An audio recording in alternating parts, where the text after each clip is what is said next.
Bom, beleza. Estão vendo a minha tela, né? Sim. Mônica, Sim. sua mãozinha tá levantada. Essa, Ah, essa mãozinha está dando trabalho, professora. beleza.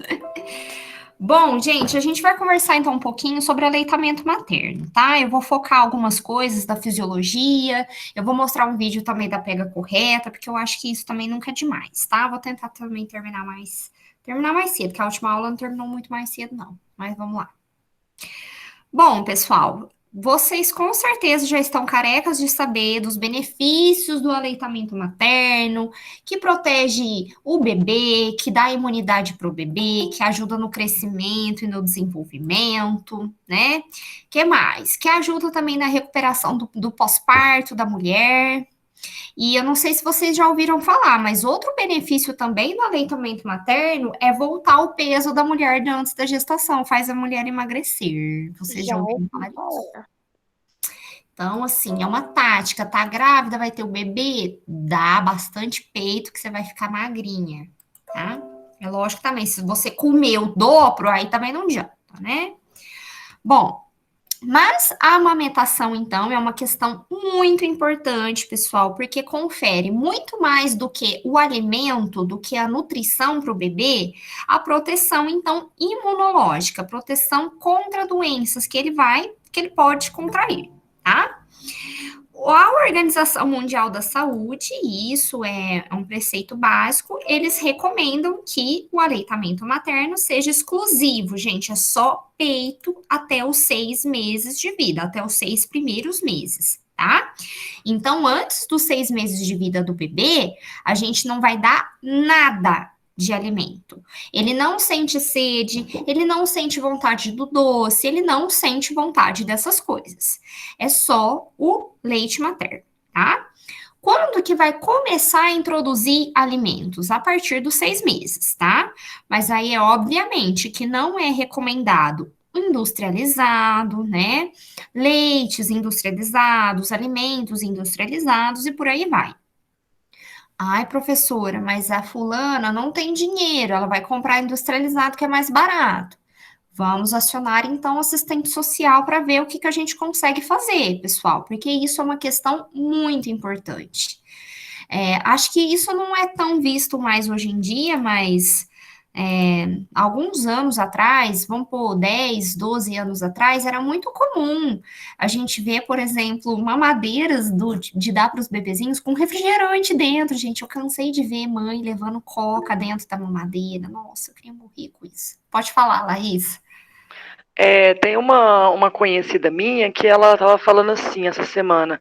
Ai, ela chorando, sabe? Que o peito dela tá tudo rachado, que o bebê não tá, o leite dela não tá sustentando e que tá perdendo peso. Aí eu orientei ela, né? Eu falei que com certeza esse bebê ele não tá fazendo a pega perfeita.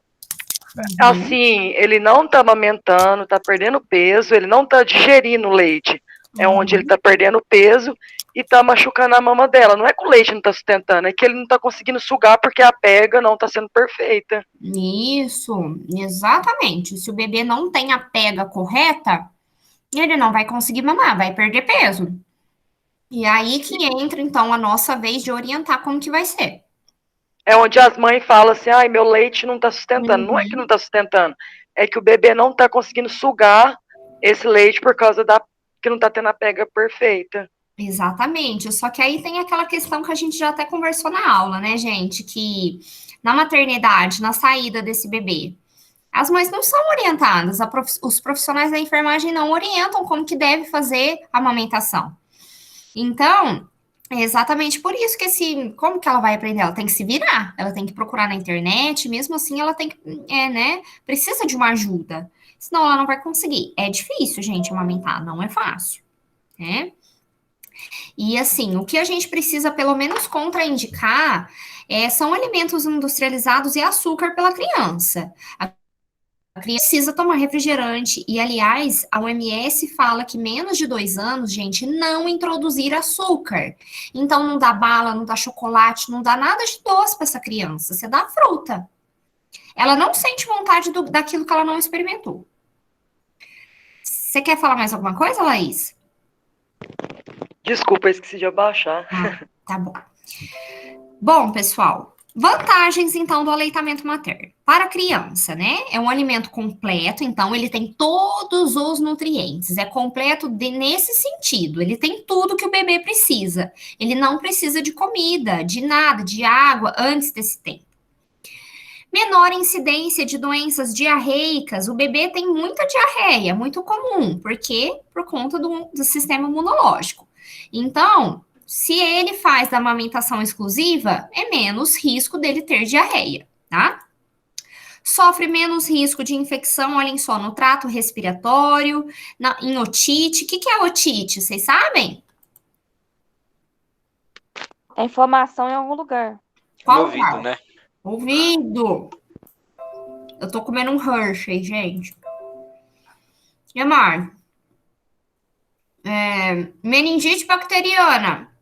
Então, todos os tipos de infecção são mais propensos. Outra vantagem, maior vínculo afetivo. Então, possibilita maior vínculo com a mãe e com o filho. Diminui probabilidade de maus tratos por conta desse vínculo, né? Não que isso vai ser preponderante, né? Aquela mãe que maltrata o filho, né? Porque ela tá amamentando, que ela não vai deixar, né, de agredir. Bom, vantagens para a mãe. Favorece a involução uterina, gente, que é o útero voltar ao tamanho normal. Perda de peso e diminui a hemorragia pós-parto. Diminui risco de câncer de mama, ovário e endométrio. E é muito mais barato, prático e limpo, gente, porque vamos supor, vamos combinar, né? Que a mulher que precisa sair, não agora que tá em pandemia, mas a mulher que precisa sair para ir para qualquer lugar, precisa já deixar preparado, vai lá no micro-ondas, vai lá esquentar, vai lá dosar o pozinho, pôr a água. Então, é muito mais fácil, você não precisa levar nada, que é só ir lá, tirar a blusa e pronto, dar mamar pro menino, né? Bom, precisamos de alguns preparos para a amamentação. Como assim? Deve ser iniciado ainda no período pré-natal. Nossa, como assim? Eu já preciso dar meu peito? Não. Você vai ter cuidados com essa mama, tá? Para evitar problemas futuros. Então, olhem só, gente. Evitar sabonetes nos mamilos, para evitar rachaduras e retirada da oleosidade natural da pele. Quem levantou a mãozinha? Fui eu. Pode falar. Professora, tem algumas mães que, como você falou, né, tá com tanta pressa que vai lá e esquenta o leite, né, no caso não vai dar o mamar. Se esquentar no micro-ondas, isso não vai prejudicar o bebê? Se esquentar demais, sim. Pô, vai queimar a boca do bebê. Você tá Não, falando... eu tô falando da radiação mesmo, sabe? Por ser um aparelho assim que usa muita radiação. Não, isso não vai ter interferência, não. Do ponto de vista, assim, do alimento para o bebê, isso não, tá? Pode ficar tranquila. O problema maior, né, é a dificuldade de lá esquentar, ou às vezes esquentar demais e não fazer o teste, tá? Ah, tá. Ok. Bom, gente, então, o que mais? Expor a mama ao sol pode diminuir a sensibilidade. Então, a gente já vai preparando essa mama para depois, né, que vira o bebê, ele amamentar. Para mamilos planos ou invertidos, vocês já viram isso, gente? Vocês sabem do que eu tô falando? O mamilo invertido é quando ele é para dentro, ele não tem o bico para fora. Vocês conseguem saber disso que eu tô falando ou querem ver uma imagem? Não, eu acho que já mostraram essa imagem para nós uma vez. Eu só não sei que aula que foi. Não, então beleza. Fora que toda a questão de exposição do sol já vai protegendo essa pele para ela ficar mais resistente. Do mamilo, ele vai ficar mais resistente, ele vai diminuir a sensibilidade porque ele vai ficar mais forte, né? E aí, no caso, então, para mamilos planos ou invertidos, um orifício no sutiã, que às vezes facilita a protusão, para o bico ficar para fora. Ou então, uma ordenha ou pressão negativos não estão contraindicados. Eu já ouvi falar muito, daqui a pouco eu vou falar sobre isso, é um assunto meio polêmico, que são a utilização de conchas no seio. Não sei se vocês já viram isso. É uma concha, gente, que realmente coloca sobre o mamilo para evitar, depois do pós-parto, respingar leite no sutiã, Eu sujar sei. a roupa, né? E isso é muito controverso. Na verdade, não é orientada a utilização dessas conchas nos mamilos. Por quê? Porque isso vai deixar a pele ficar mais úmida, mais propensa a ter infecção, e com isso, o mamilo ele tende a rachar mais fácil. Tá? Então, ajuda em alguns pontos para formar o bico? Ok, só que como deixa o ambiente úmido por conta do leite, né? Isso vai favorecer as rachaduras. E quando tem rachadura, que tem um problema, né? Pode falar, Laís. Pode também ter bactérias, não pode? E Sim. também tem o absorvente da mama, que eu acho que é mais indicado, né? Sim, é mais indicado, porque fica lá muito tempo aquele leite, com certeza, coloniza mais bactérias, né?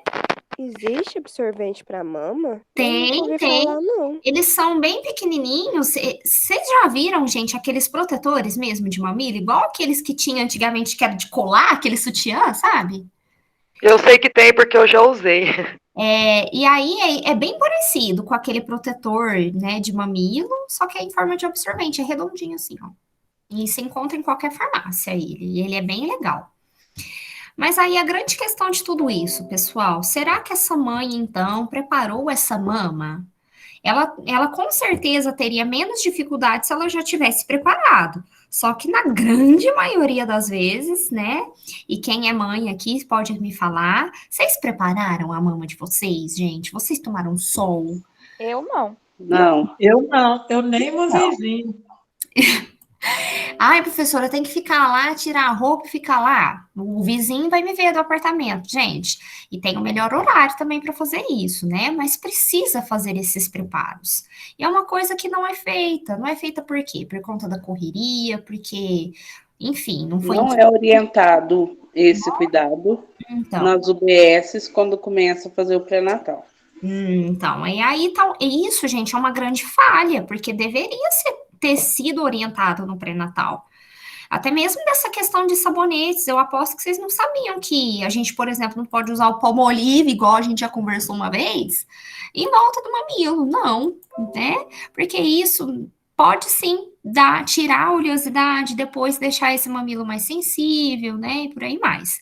Mas eu falo para vocês com mais propriedade que a grande questão aqui é tomar sol na mama, tá? É isso que vai evitar a gente dar rachaduras, fissuras, que eu acho que é o maior terror da amamentação, né?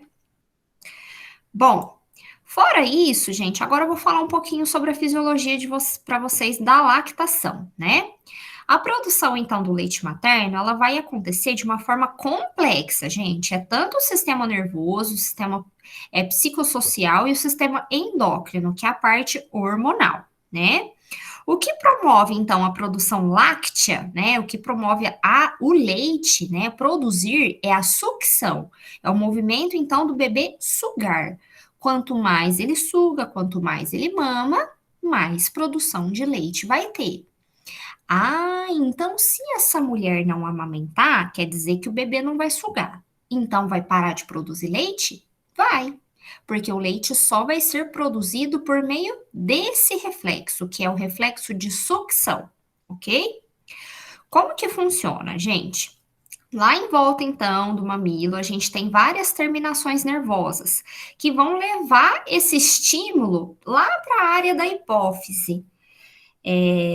Vocês lembram, gente, desse sistema, da adenohipófise, da glândula? Bom, Sim.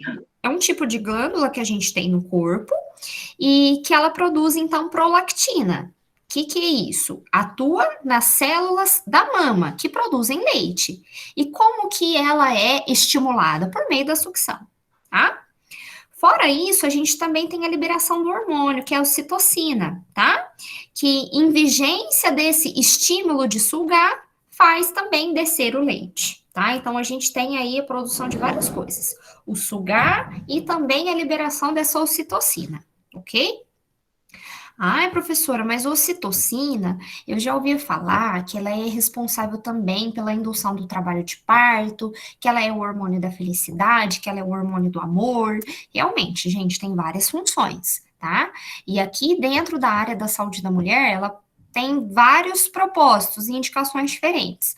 No trabalho de parto, por exemplo, pode ser usado como um indutor. Toma ocitocina, às vezes, para induzir o trabalho de parto. Agora, aqui, de forma fisiológica, de forma natural, também colabora, então, com a lactação, ok? Aqui, então, só mostrando para vocês a anatomia da mama, a gente tem, então, o mamilo, a auréola, e a gente tem várias glândulas, essas são chamadas de glândulas de Montgomery. Essas glândulas, elas só vão ficar mais proeminentes, parecendo como se fosse um carocinho, quando essa mulher já está na fase ali do último trimestre, ou então acabou de ter o bebê, que elas ficam assim mais, vou falar mais protusas, elas ficam parecendo mais uns carocinhos. Elas são ativadas, então, para fornecer, então, esse objetivo que é a lactação, ok? Bom, gente, aí a gente tem diferentes fases, isso eu vou até passar um pouquinho mais rápido para vocês, porque é mais específico, tá? Mas, por exemplo, na fase 1 de lactogênese, a gente tem o desenvolvimento dessa mama na gravidez. Então, por meio de vários estímulos hormonais, né? Aumenta o fluxo sanguíneo, aumento da auréola, aumento da pigmentação, vocês já devem ter visto isso em saúde da mulher. Não fica mais escuro? Vocês devem ter observado isso. Pode falar. Eu não sei quem levantou a mão. Ô, Laura, na gestação, por exemplo, se tiver algum estímulo na mama, uma sugação, algum estímulo pode induzir ao parto prematuro? Se está na gestação, pode. A gente não tem que fazer esse tipo de reflexo antes da hora, tá? Então, não pode ter movimento de sucção antes do parto, tá? Porque pode sim induzir o trabalho de parto, ok? Aí vamos supor que uma mãe ela tem esse bico invertido e ela vai estimular esse bico para colocar esse bico para fora. Pode também nessa parte estimular um parto prematuro ou não? Ela tem que fazer de uma forma assim bem delicada. Ela pode usar alguns dispositivos para ajudar nisso. Por exemplo, a concha nesse momento seria uma boa escolha, porque ela não está ainda com o leite saindo e vai fazer com que esse bico fique para fora sem que tenha uma sucção. Só vai ficar lá moldando a anatomia da mama. Então poderia até, inclusive, ser uma opção. Ou até mesmo com os dedos a gente pode fazer isso. Depois eu mostro no laboratório para vocês. O que não pode ter, gente, é estímulo ao mesmo tempo de uma sucção, que aí isso realmente pode provocar o trabalho de parto. Porque eu lembro, eu acho que foi a Sandra que falou que até mesmo a forma que você lavar, se você passa uma bucha repentina, pode gerar um estímulo. Eu acho que ela falou isso uma vez. Ah, não, gente, mas também não é assim, né? Você vai lá e às vezes comprime, toma o banho, não é isso que vai fazer você ter um trabalho de parto, pelo amor de Deus. É Professora, lógico mas o que que tem a precisa ver de isso com o reflexão. trabalho de parto? Oi? O que tem a ver isso com o trabalho de parto? Porque durante a sucção, eu não acabei de falar que tem liberação do hormônio de ocitocina? Ocitocina age também no trabalho de parto, então por isso que não pode ser feito esse reflexo antes dela ter o bebê. Só depois que já teve o parto, né? Entenderam? Bom, vou continuar então, gente. Aqui, então, a gente tem que na fase 1, essa mama, esse mamilo, ele vai ficar mais escuro, ele vai ficar mais pigmentado como um mecanismo de proteção, tá? Para ele ficar mais resistente. Aí a gente tem a fase 2, que é quando começa a produção láctea, tá? Por meio do que, gente? O trabalho de parto. Olhem só, assim que a gente tem, né, o nascimento do bebê, lembra lá de saúde da mulher, que a gente tem também o nascimento da placenta. Assim que tem, então, o nascimento, né, do bebê, que a placenta começa a dectar é sair, tá? A gente tem a liberação de vários hormônios, estrogênio, progesterona, e isso, gente, vai agir diretamente na produção, então, do hormônio que se chama prolactina, que vai fazer, então, produzir mais o leite, tá? E na fase 3, a gente tem que já foi produzido, né? O bebê nasceu, né? E aí como que vai ter a manutenção dessa produção láctea? Por meio do reflexo de sucção que eu já falei para vocês. O bebê suga, as terminações nervosas então são acionadas. E aí, a partir disso, tem liberação de ocitocina. E aí o leite sai. Tá bom? Tudo bem, gente? Professora, repete, minha internet Tudo resolveu bem. cair na hora da explicação. Uhum. Ó, a gente tem que a fase 1 tem o desenvolvimento da mama ainda, então não tem produção de leite na fase 1. Primeiro, essa mama está sendo preparada. Como? Aumentando o fluxo sanguíneo, aumentando o volume mesmo da mama, porque quem teve filho já deve ter observado que do nada, né, você tá lá turbinada. Que mais? Tem o aumento da pigmentação, que o mamilo ele fica mais escuro por conta como mecanismo de proteção. Na fase 2 é quando acaba de ter o parto. Acabou de ter o parto, a placenta começa a sair. E nessa saída, gente, a gente tem a liberação de vários hormônios, né? E esses hormônios, eles agem, então, diretamente na produção, então, desse leite. Só relembrando que para ter saída de leite é preciso ter sucção, reflexo de sucção, ok? E na fase 3, gente, a gente tem então que a manutenção dessa produção láctea, né? O leite tem que continuar sendo produzido. Como? Por meio da sucção, que eu já falei para vocês. O bebê suga, as terminações nervosas são acionadas, né? Com isso, a gente tem liberação da ocitocina e aí o leite sai, tá bom? Tudo bem? Ô, Laura, deixa eu te fazer uma pergunta em relação ao parto. Uhum. Que eu sou bem curiosa e eu estava assistindo um vídeo ontem do parto normal, né? Só que eu vi uma coisa que, no tempo que eu estou estudando enfermagem, nunca me falaram isso. Aí eu fiquei pensando, será que é mentira? Depois que tira o bebê, corta o cordão, eles tiram a placenta, né?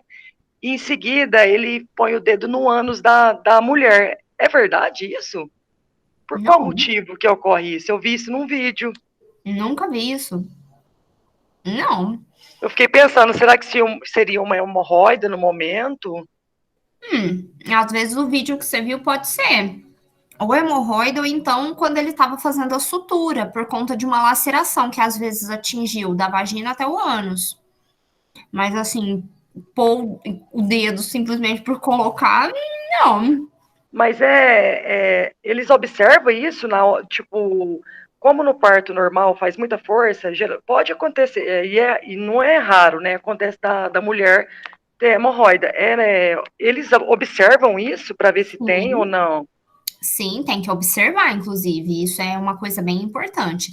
Tanto hemorroida quanto qualquer tipo de laceração que pode ter depois do parto.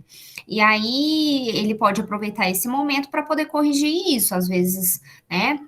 Fazer a sutura, ou até mesmo queimar aquela hemorroida, né? Suturar aquela hemorroida. Então, pode ser que eu acho que é isso, tá? Que o vídeo mostrou. Mas não é sempre, né, gente? Tá? Obrigada, não tem nada a ver com a matéria, mas eu tô com isso na cabeça, eu queria tirar essa dúvida. Bom, pessoal, então, produção láctea. Quais são as características do leite materno? Isso daqui foi o que vocês já viram, né? Vou passar bem rapidinho. O colostro, então, é o primeiro leite que a mulher tem, né? Que geralmente é o segundo, terceiro dia do pós-parto.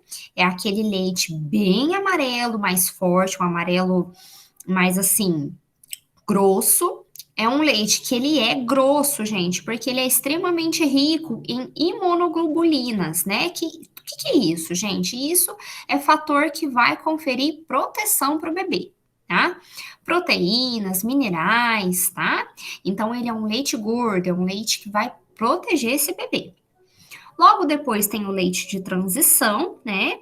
Que se mistura com colostro, é uma cor amarelo mais clara. E depois a gente tem o leite maduro, que ele é aquele mais branquinho, mais clarinho, tá?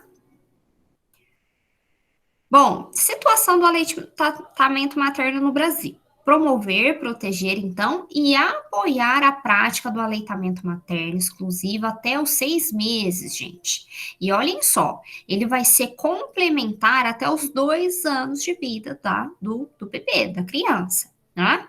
Dos 6 aos 2 anos, é lógico que ele vai estar comendo de alguma coisa, mas o leite vai ser oferecido. E a gente precisa encorajar isso das mulheres. Hoje em dia, a taxa das mulheres que amamentam é muito baixa, por conta de tudo isso que a gente já conversou. Elas não sabem, elas não são instruídas, né? Dói, e tudo que dói, elas não querem, né? Olhem só, gente. 40% dos menores de 6 meses recebem aleitamento materno, né, exclusivo no mundo. No Brasil, é só 39%, então isso é muito pouco. Aqui eu trouxe uma realidade de Ribeirão, porque essa aula eu dava em Ribeirão, né?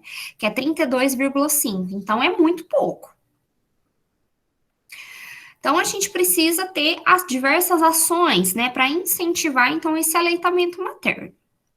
A gente tem várias normas brasileiras, legislação que dá suporte para isso, né? Então, ó, 1988, 1992, transformada em lei para regularizar, né?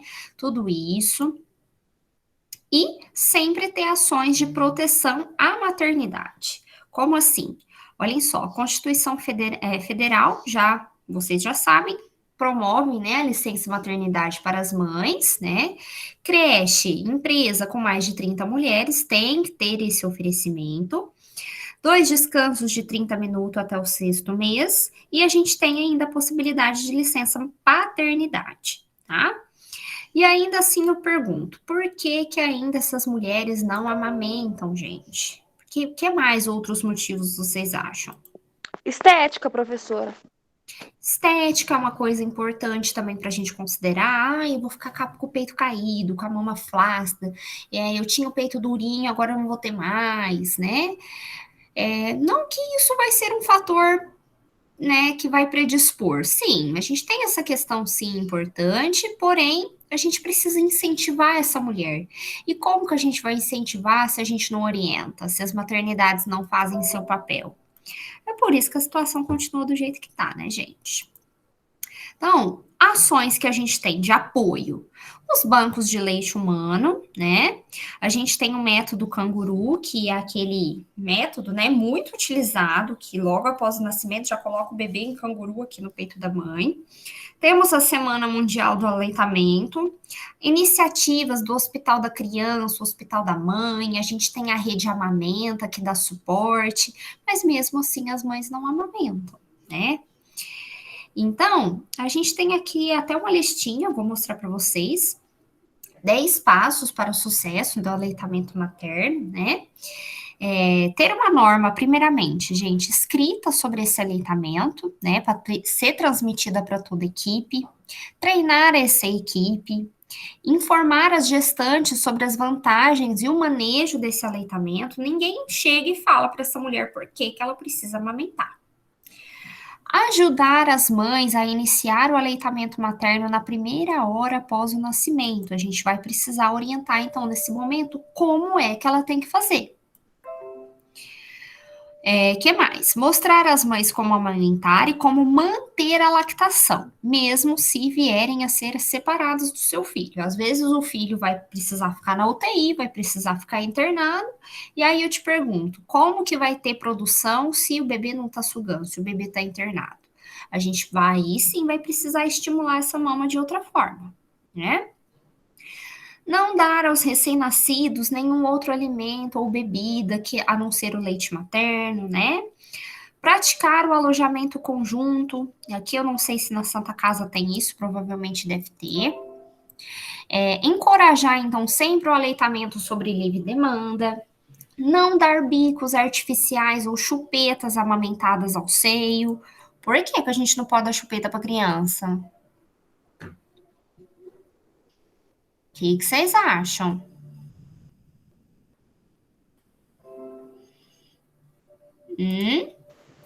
Será que é porque elas acham que estão mamando e fica mais sossegada e é uma amamentação falsa? Qual que seria? Por causa da dentição, da Porque dá arca gases dentária, né, também? no caso? Pode Dá ser. gases, Um professora, dos na criança. principais motivos, gente, é a confusão de bicos. tá? Então, às vezes, começa a dar chupeta da criança, ela não vai querer mais pegar o seio da mãe, por confundir os bicos. Então, além de toda a questão aí que vocês falaram, óbvio, né, da arcada dentária, né, e tudo mais do desenvolvimento. Isso realmente é prejuízo. Mas a grande questão aqui da amamentação é por conta de confundir os bicos, tá? E, aliás, a chupeta não é recomendada, gente, em nenhuma das fases do desenvolvimento da criança, tá? A gente dá é para fazer a criança ficar quieta, porque o correto não é dar. Ah, professora, você fala isso porque você não tem filho esgoelando na sua cabeça. Realmente, gente, eu não tenho ninguém esgoelando na minha cabeça. Porém, a gente analisa os prós e contras, né? Encorajar o estabelecimento de grupos de apoio ao aleitamento, gente. Isso a gente tem fornecido pelo SUS, tá? Então, igual tem grupos de gestante, a gente tem grupos de aleitamento materno, que as mulheres trocam experiências, elas falam como que tá sendo delas amamentar, as dificuldades, os desafios, as facilidades. Isso é bem legal quando essas mulheres têm tempo para participar disso. Ou troca de mensagens, um grupo, que às vezes é mais fácil, porque quem tem o bebezinho pequenininho não tem muito tempo para participar de nada, né? Mas isso é bem legal para encorajar elas a continuarem tentando. E aqui a grande questão, gente, é a persistência, porque no começo vai se atropelar, né? E eu estava perguntando para vocês outros motivos, né, para as mulheres não amamentarem, e agora está se discutindo um pouco mais, mas como que era antigamente quando as mulheres amamentavam em público, gente? Qual que era a reação das pessoas? Era normal. Antigamente era normal? Tem certeza? Não, Era era normal. muito vergonhoso. Não, tem muito Mandava os preconceito, peitos pra né? fora e Tem muito. mandava mamar. Exatamente. A gente ainda tem preconceito hoje em dia, mas antigamente era uma questão que não era assim tão falada, então era motivo de vergonha, né? Nossa, cobre isso daí, tampa isso daí. E isso realmente desencorajava as mulheres em amamentarem em público. É verdade, professora. Teve uma mulher que falou para mim que se eu não tinha vergonha de ficar com meus peitos de fora. Falei, Nossa. minha filha, o filho não é teu, não é ele que está morrendo de fome, não é? Então, gente, agora estão se falando muito mais e desmistificando muito mais sobre isso. Porque ao mesmo tempo que o seio é visto como um alimento para o filho, ainda é um fator de sexualidade. Então, assim, as pessoas acabam leigas, né, e não entendem sobre isso. E hoje a gente já está falando mais, desmistificando tudo isso no quesito de não transformar esse ato, que é um ato de vínculo, que é um ato de alimentação, como um ato sexual, porque as pessoas falam para cobrir porque pensam que é um ato sexual, para se mostrar, né? Pode falar, Thaís. Thaís, você levantou a mãozinha? Levantei, eu esqueci de ligar o microfone. Um outro ponto das mães não amamentarem também pode ser depressão pós-parto, né? Porque também é um outro fator que agrava, porque aí ela não consegue ter intimidade com a criança, entra em depressão, né? E aí, como consequência, ela também não amamenta, né? Sim, sim, com certeza. A depressão pós-parto aí vai limitar não só a amamentação, mas todos os cuidados, né, com a criança. Lislene? Professor, eu já vi um caso em que uma mulher estava amamentando o filho e uma outra mulher veio chamar a atenção dela, falando assim para tampar os seios ou ir amamentar em outro lugar, porque o marido estava olhando e ela estava se sentindo incomodada porque a mãe estava sensualizando. E Ai, eu acho isso muito errado. A mãe só estava dando leite e a outra, o marido, que, né, não tem cerca, olhou. Eu fiquei tão incomodada com isso. Sabe o que eu iria fazer nessa situação? Eu ia pegar o pano e ia tampar a cabeça do marido. Era isso que eu ia fazer. Porque, assim, Não tem cabimento umas coisas dessas, né? Mas hoje, eu acho que, graças a Deus, a gente está falando mais sobre isso, está sendo desmistificado, mas a gente ainda tem muito preconceito. Porque não é um ato, gente, de sexualização, de sensualização, é um ato de que você está alimentando seu filho. Então, a gente precisa conscientizar a população sobre isso, realmente, né? Bom, gente, agora eu vou falar aqui alguns passos, né? Como amamentar, como fazer isso.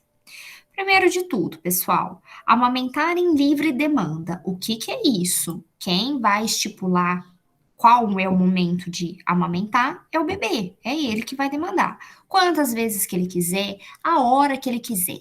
É isso que significa livre demanda. É a hora que ele chorar, a hora que ele quiser, quantas vezes ele quiser, na quantidade que ele quiser, né? Não oferecer, então, bicos e chupetas, por conta disso que eu já falei para vocês. Oferecer as mamas alternadamente, gente, para ter o mesmo tipo de produção que tem um seio, ter no outro, tá?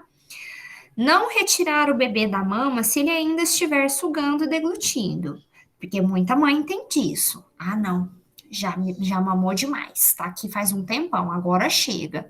Não, gente, livre demanda é isso que eu falei para vocês. Se a mãe precisar interromper a mamada, olhem só, pode inserir suavemente um dedo na comissura labial do bebê, que é no cantinho aqui da boca do bebê, para ele parar de sugar, porque senão ele vai lá puxar e vai arrancar seu bico fora, né? Isso só se acontecer alguma situação que precisar tirar. Pode falar, Laís.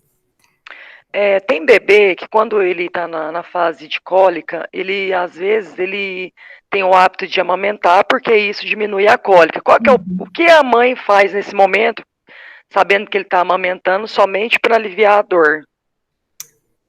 O que fazer, você fala para ele... Não entendi. Para ele não continuar só mamando, que ele está fazendo aquilo não para encher. Ele está fazendo... Nesse caso, mesmo que ele tenha cólica e está fazendo do leite materno para aliviar isso, ela deve continuar, porque esse que é o conceito de livre demanda. Mesmo se ele tem com cólica, se ele está com dor, ele não está fazendo isso porque ele está com fome. Ele vai continuar mamando, sim. Deve continuar. Nossa, professora, mas nenhuma mãe aguenta 10 horas de madrugada dando mamar, não. Não, gente, mas ele não vai mamar mais de 1h30 seguida, não é assim também. Então, assim, vai ser períodos alternados, né? Mama um pouquinho, dorme, mama um pouquinho, dorme, e aí vai.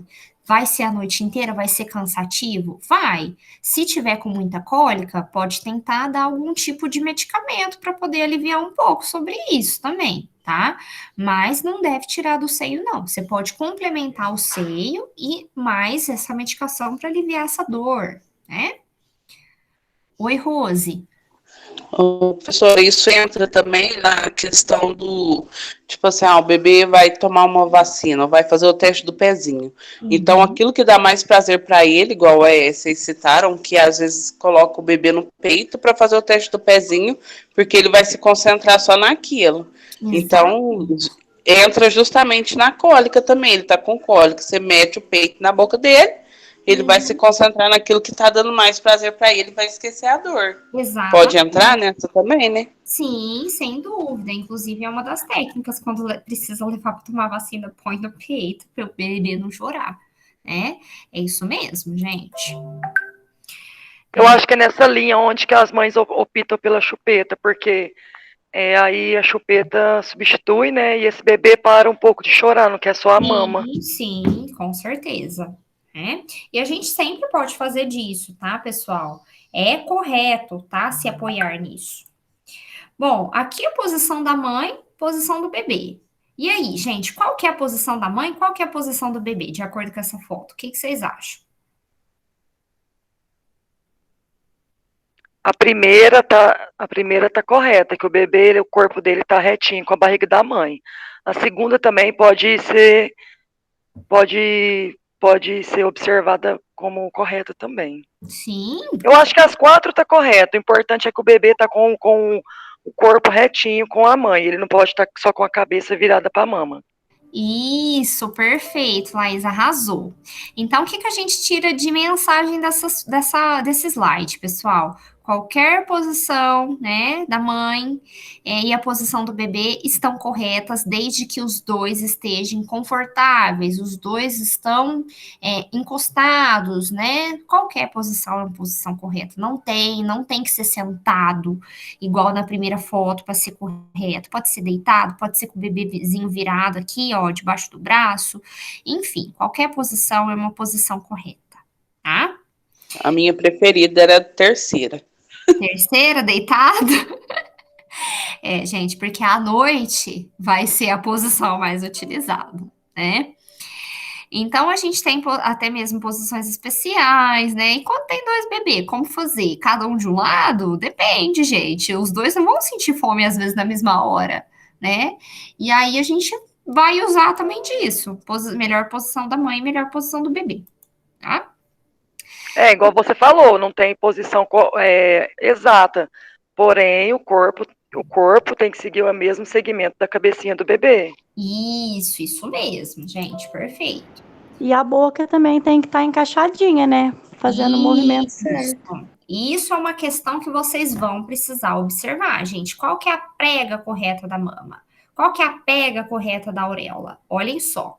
Estimular o reflexo de busca. Primeiro, se o bebê só dorme, a gente pode estimular o bebê a sugar. Como? Vocês aprenderam já passei sobre essa aula do reflexo de busca.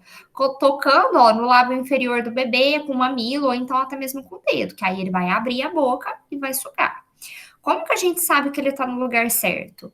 Ele não tem que pegar só o bico, gente, ele tem que pegar toda a auréola. Toda, né?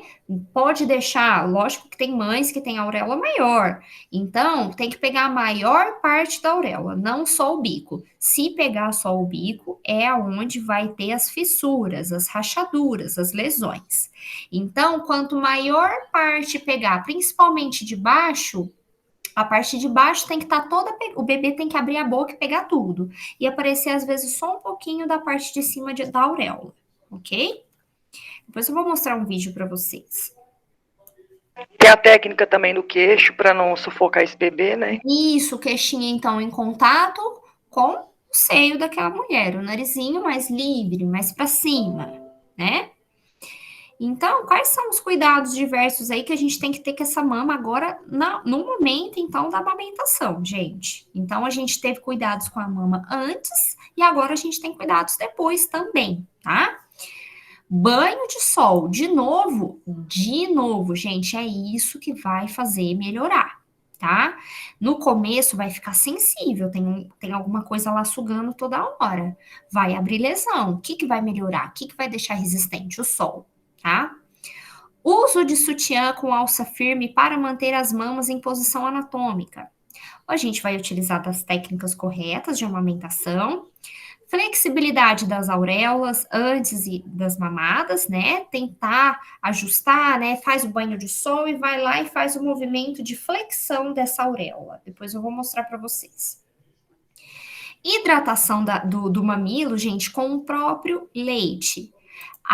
Eu tive uma fissura, então, no meu seio durante a amamentação. O que eu tenho que fazer? Usar aquelas pomadas, a lanolina? Gente, o próprio leite materno, pegar o leite e esfregar em volta do mamilo. É isso que vai fazer cicatrizar, que vai fazer curar, tá?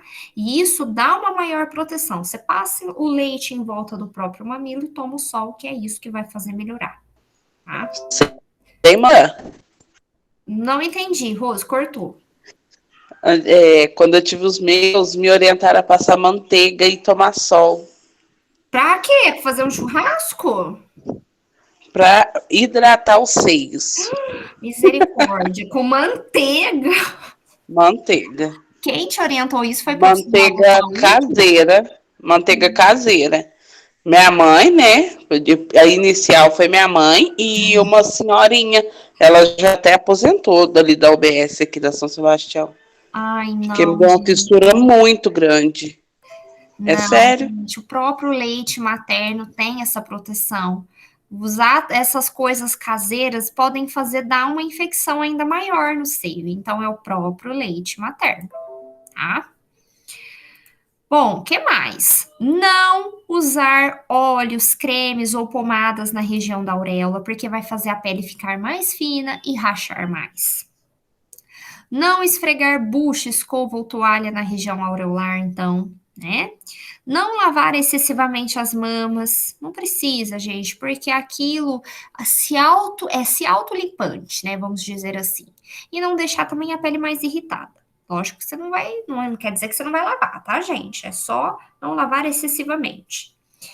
Não usar compressas frias ou quentes, nem bombas de tira-leite manuais, né, com frequência, tá?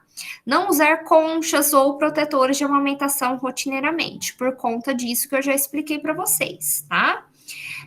Vai favorecer a proliferação bacteriana. A bomba também não é ideal, tá? Porque pode deixar aquela mama mais engurgitada, que é mais dura. Às vezes dá um tipo de inflamação, de infecção, tá? E por aí vai. Bom, aqui, pessoal, é só mostrando para vocês alguns tipos de traumas mamilares, tá?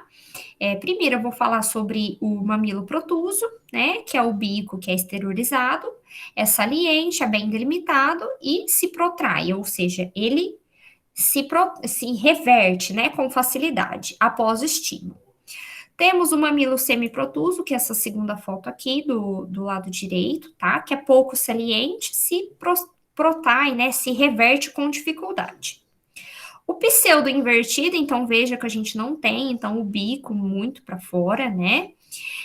Após estímulos, ele até se revolta um pouquinho, né? E a gente tem o invertido, que ele tá, então, no sentido oposto, tá para dentro. O mamilo hipertrófico, gente, que é aquele que se assemelha com as características de um mamilo protuso, tem tamanho exagerado, tá? Então, ele tá muito exteriorizado, esse daqui. E quais são os traumas mamilares mais comuns que essas mulheres vão ter durante a amamentação? O primeiro deles, pessoal, é a fissura, tá? Que é quando a gente tem uma fenda, um comprometimento, então, da epiderme ou da derme, né? Na junção do mamilo com a auréola, tá? Em formato horizontal ou curvo. Geralmente, ele acontece com mamilos protusos, tá? Que é aquele bico exteriorizado. Essas fissuras doem, gente? Com certeza. Então, vocês imaginam que tá lá com essa fissura, o bebê tá lá sugando. Então, essa mulher vai ter dor. Então, olha aí o outro estímulo para essa mulher parar de amamentar, né? Outro muito comum, escoriação, que é quando tem uma remoção da epiderme do mamilo, expondo essa derme, o tecido está esfolado. Geralmente acontece com o mamilo semiprotuso. O formato dessa lesão, pessoal, geralmente é em meia-lua, né? Por conta do atrito mesmo da gengiva do bebê com a superfície do mamilo. Temos também a erosão, que é o desgaste, gente, remoção de toda a epiderme e derme. Geralmente em mamilos invertidos, tá? Devido à sensibilidade da pele que aquele mamilo tem. Então, ele fica assim. Então, pense, esse negócio não dói, hein? Dilaceração. Então, olhem só, gente, que é uma laceração no mamilo devido a uma pressão negativa da bomba de tirar o leite, tá? Pode acontecer em qualquer mamilo, que às vezes tem uma pressão tão grande que isso pode acontecer. Vesícula, que são vesículas inteiras ou rompidas, tá? Ocorre devido à sucção ineficiente do RN. Então, arde, geralmente, depois da mamada. Como que a gente previne tudo isso, então, pessoal? Primeiro de todos, que eu já cansei de falar, que é o banho de sol. Não usar creme ou óleo. Tem mulher que gosta de usar isso, acha que vai ajudar a evitar estria, passa no corpo todo, mas na verdade vai fazer a pele ficar mais fina e mais sujeita, então, a ter lesões.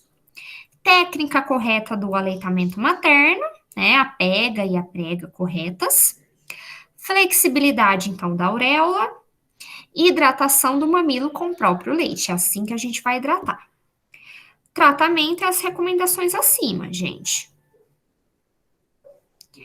Temos também até mesmo... Quem me chamou? Pode falar, Laís. Ô, Laura, então uma mãe que ela tem uma lesão na mama mesmo que ela consiga amamentar, ela deve ser interrompida por causa, assim, se estiver saindo sangue, por exemplo? Depende do como tiver aquela mama.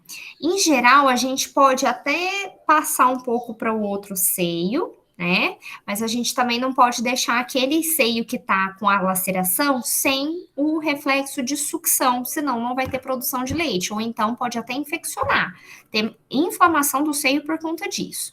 Então a mulher vai tomar aqueles cuidados de passar o leite ao redor do mamilo, tomar o sol, né? E assim, tentar utilizar um pouco menos aquele seio, usar mais o outro. Mas mesmo com aquela laceração, com aquela fissura, ela vai mamar. E é aí que vai doer, é aí que tem o problema. Só que aos poucos ele vai voltando ao normal, né? Tem que ter muita paciência, gente, persistência, eu acho que essa que é a palavra, né? Ok? Ok. Engurgitamento mamário, gente, o que é isso? É quando eu tenho uma retenção anormal de leite, acompanhado de dor, hiperemia, né, que é o vermelhidão, pode acontecer no 3º ao 5º dia de pós-parto. Tem muito leite, tá retido e ele não está saindo. Isso pode virar uma mastite depois, que é uma inflamação no seio. Então, a gente precisa ter muito cuidado com isso, gente, porque mastite pode virar uma coisa muito séria, tá? Precisar de antibiótico, tem casos que é tão grave que precisa até de cirurgia, viu? Dá até febre, né? Febre, porque tudo que é inflamação vai gerar febre, né? Como que a gente previne o engurgitamento, gente? Vai sempre avaliar, então, a flexibilidade da auréola, palpar para ver se tem regiões de dor, às vezes após a mamada, e se tiver pontos dolorosos, realizar a ordenha para aliviar e não ficar engurgitado, tá? Que é duro, tem que aliviar aquele lugar. Como que a gente faz isso? Ordenha mamária, né? Não usar compressas quentes ou frias, não usar a bomba, é manual que vai fazer isso. Tem a técnica correta, tá? Ó a mastite aqui que eu falei para vocês, gente. Mastite, então, é o processo infeccioso. Geralmente pode ser unilateral em um dos seios. Dor, hiperemia, edema, febre, tremores. Isso acontece por conta do engurgitamento, tá? Ou até mesmo traumas mamilares que expõem, por exemplo, alguma infecção, que pode gerar isso, tá? Se tratamento não for imediato, ela pode evoluir para um abscesso, gente. Aí vira só cirúrgico. E dói, hein? Vocês já tiveram? Alguém já teve mastite? Eu. E como foi, Rose? E aí eu fui pra Santa Casa, né? Porque vai direto lá, né? Foi antes do. O meu filho, acho que não tinha nem 10 dias ainda de nascido, que ele só dormia. Aí elas falaram, aí pra ordenhar não dava conta, não saía. Aí colocaram um monte de bebê mamando em mim lá. Mas de leite, de uns 5. Então, vejam só, no seu caso foi por conta de engurgitamento. O bebê não mamava, estava produzindo ainda leite, Sim. né? Produziu e não mamava, então não aliviava, ficou tudo lá entupido o leite. E deu certo? Deu. Aí eu ia 3 vezes, 3 dias na semana pra Santa Casa. Foi isso umas 3 semanas. Aí até que aliviou. Isso hoje não é mais utilizado, tá, gente? Antigamente a gente tinha disso, das mães de leite, né, que mamava no próprio seio da mulher. Hoje a gente não tem isso mais, a gente tem a doação, né, mas não tem mais as mães de leite igual tinha antigamente, tá? Aí a gente tem que fazer de outros modos. Pode virar nódulos mamários também, essa mastite? Primeiro vai vir o engurgitamento, vai vir o abscesso, que do abscesso gera a mastite. Então, é o inverso, tá? Bom, prevenção, gente. Evitar, então, essa mama ficar engurgitada, né? Como que a gente vai evitar isso? Oferecendo os 2 seios. Se oferece um só, a outra pode ficar engurgitada. Evitar traumas na medida do possível, higiene das mãos antes da amamentação, né? Olhem só o tratamento, gente. Se for uma mastite sem secreção, porque às vezes tá tão inflamado que tem pus, viu? Então, olhem só, se não tiver secreção, aí vai ser só a medicação, amamentar normalmente e ordenha, né, após a mamada. Se tiver um tipo de secreção purulenta, um pus, aí vai medicar, vai suspender temporariamente o aleitamento materno nessa mama que foi comprometida. Aí sim a gente tem que suspender, gente, porque não vai dar pus pro bebê, né? Pelo amor de Deus. E ordenha, então, daquela mama. Se for um abscesso, vai ser a mesma coisa do item anterior, só que com a possibilidade de drenagem ou espontânea ou cirúrgica. Tá? Então, a gente vai prevenir tudo isso. E é lógico que às vezes usa até antibiótico se tiver infecção. Aqui, então, novamente, como amamentar? O bebê abre a boca para pegar o peito. O mamilo está dirigido aonde? Ao seu palato, o céu da boca, né?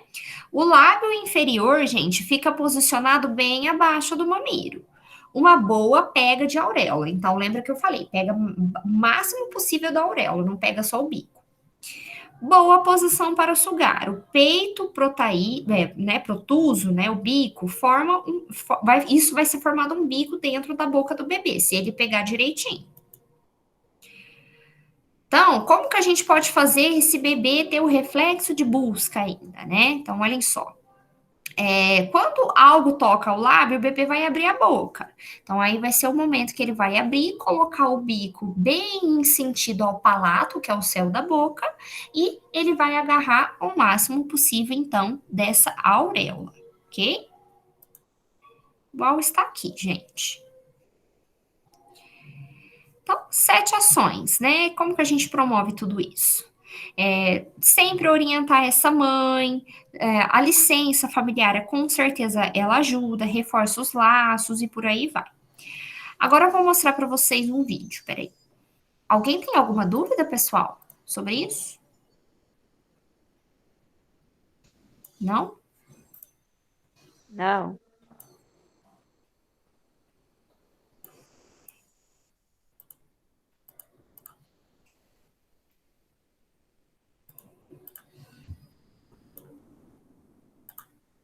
Vocês estão vendo, gente? Sim. Então tá, vou passar. Sim. Nossa, não tem mais nada. Ai, peraí que é anúncio. Fiz a compra do mês. iFood Mercado. Fazer mercado agora é assim. Listerine. Elimina Gente, peraí. 99,9% dos germes da sua boca. Listerine. Até na aula tem anúncio, professora. Agora vai.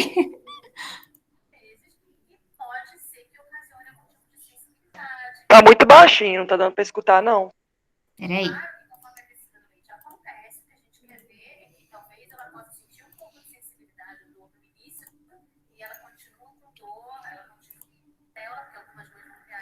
Então, olhem só, pessoal, bebê agarrando ao máximo da auréola, né? A gente quer que o bebê faça uma pega assimétrica. O que é isso? Ele vai pegar mais da parte inferior da areola do que da superior. O vídeo tá baixinho mesmo, mas vão tentando acompanhar pela legenda, tá? Como é que a gente vai conseguir isso? A gente vai aproximar a boca do bebê pelo queixo. Então, se isso aqui fosse a boquinha do bebê, por exemplo, a gente vai encostar primeiro a parte inferior, para quando ele fizer uma abertura bem grande, a gente consiga que ele faça isso aqui. Então, o movimento que a gente quer ver sempre é esse aqui, de baixo para cima. Como é que eu consigo isso? Encostando primeiro o queixo do bebê, alinhando o mamilo da mãe com o nariz do bebê, não com a boca do bebê. Essa é uma boa dica. Isso, pois é. Porque a tendência das mães é colocar o bebê muito para cima, entendeu? Alinhando o mamilo com a boca do bebê. Se a gente consegue escorregar o bebê um pouquinho para baixo, para o lado, dependendo do ponto de vista, né? O bebê ele vai alinhar o nariz com o seu mamilo. E aí eu consigo fazer com que ele pegue de baixo para cima. E assim eu vou conseguir uma pega assimétrica, que é o que a gente quer. Fora disso, eu quero a boca do bebê bem aberta. Então, o ângulo lateral dos lábios precisa ser o maior possível. Precisa ter um bebê bem aberto.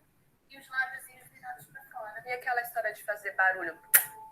Aí tá uma pega errada, é um sinal de que... O barulho geralmente é um barulho que é da língua batendo no céu da boca, né? E que está associado, sim, a alguns problemas na amamentação. Então, idealmente, o barulho de estalo não deveria acontecer numa boa mamada. Porém, para algumas mães que têm um reflexo excessivo de saída do leite, esse bebê começa uma mamada sem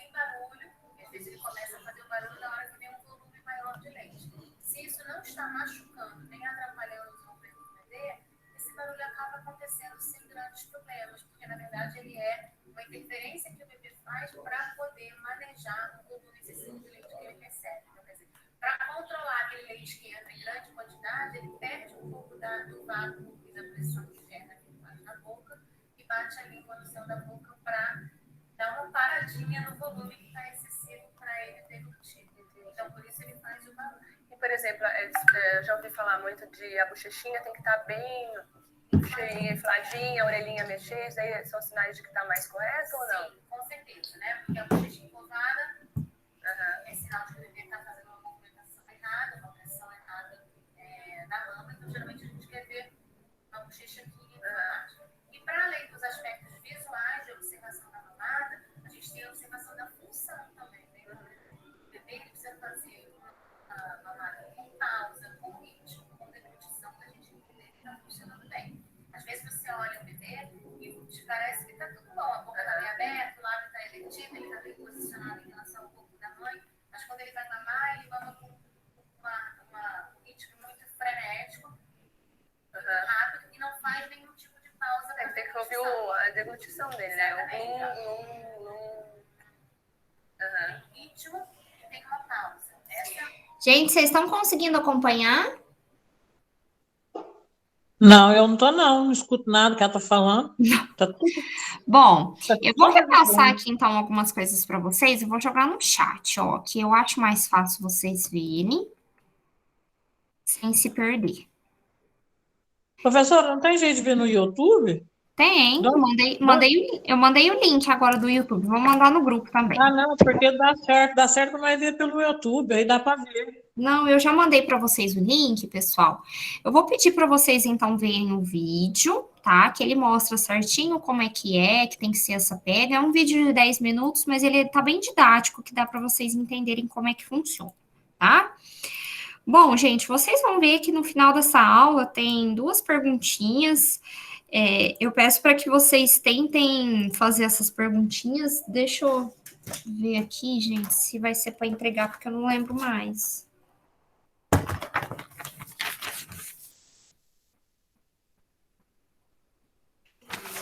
Sim, eu tinha falado que não tinha gente trabalhinho, mas tem. Mas há 2 perguntinhas super simples, tá?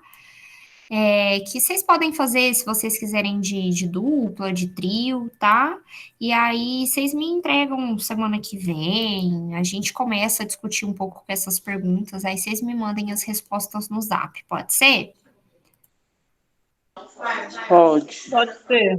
É bem Pode ser. simples, gente, essas perguntinhas, aí depois vocês me entregam, então. Ficou alguma dúvida, pessoal? Eu acho que vai ser mais didática essa aula quando eu passar no laboratório, que aí dá realmente para vocês verem a questão da pega. O vídeo ajuda, mas eu acho que a prática vai ser mais importante.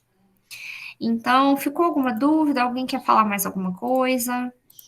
O AL das perguntas é o aleitamento materno, né? Aleitamento tá. materno, isso mesmo. Tranquilo, então, pessoal? Tranquilo. Tranquilo. Bom, gente, então é isso. Acabou mais cedo, tá vendo? Que beleza. Bom, gente, então eu vou colocar a aula no YouTube.